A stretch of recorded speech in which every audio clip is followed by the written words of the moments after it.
Two tan inverse x by a এক্সের সাপেক্ষে অন্তর্কলজ করে পাই। অন্তর্কলজ নির্ণয় করতে হবে।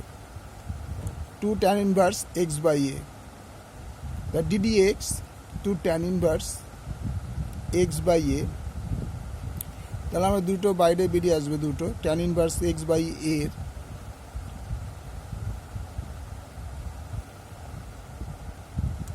Tan inverse x by a, তাহলে আমরা নর্মাল যদি ট্যান ইনভার্স এক্স পাই তাহলে আমরা কি লিখতে পারি 1/1 প্লাস এক্স স্কোয়ার।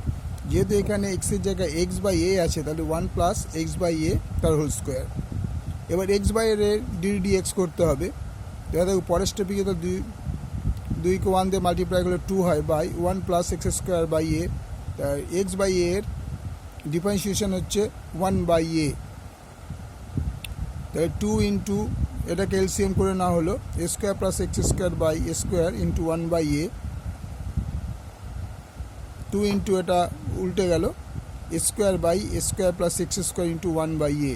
তাহলে এই এ স্কোয়ারের সঙ্গে এই এ স্কোয়ারের সঙ্গে এর কাটাকুটি করে হলো এ, আর নিচে হয়ে গেল এ স্কোয়ার প্লাস এক্স স্কোয়ার। তাই দুটো যদি আমরা মাল্টিপ্লাই করি উপরে যে 2a by A square plus x square answer. ভালো লাগে লাইক করো, শেয়ার করো, সাবস্ক্রাইব করে দিও। আবার এটা একবার বলে দিচ্ছি, টু ট্যান ইনভার্সের ডিডি এক্স করতে হবে।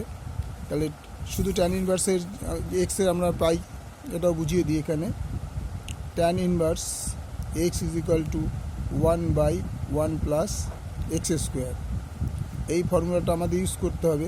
তাহলে এখানে এক্সের বদলে গেছে কেউ এক্স বাই এ, তাহলে 1 বাই এই যে 1 প্লাস এক্সের বদলে আমরা লিখবো এক্স বাই এ তার whole square into X by A D D X করতে হবে। তাহলে এটাকে তো আমরা পোর্শনটা পেয়ে গেলাম যে 2/1 plus x square into 1 by a. 2 by এটা যে আবার অ্যাডিং করে ফেললাম, তো 2 by square plus x square by square into 1 by a. তো এই কেটে গিয়ে স্কোয়ার কেটে গিয়ে একটা এ হলো, তাহলে 2 into A is equal to 2a by square plus x square.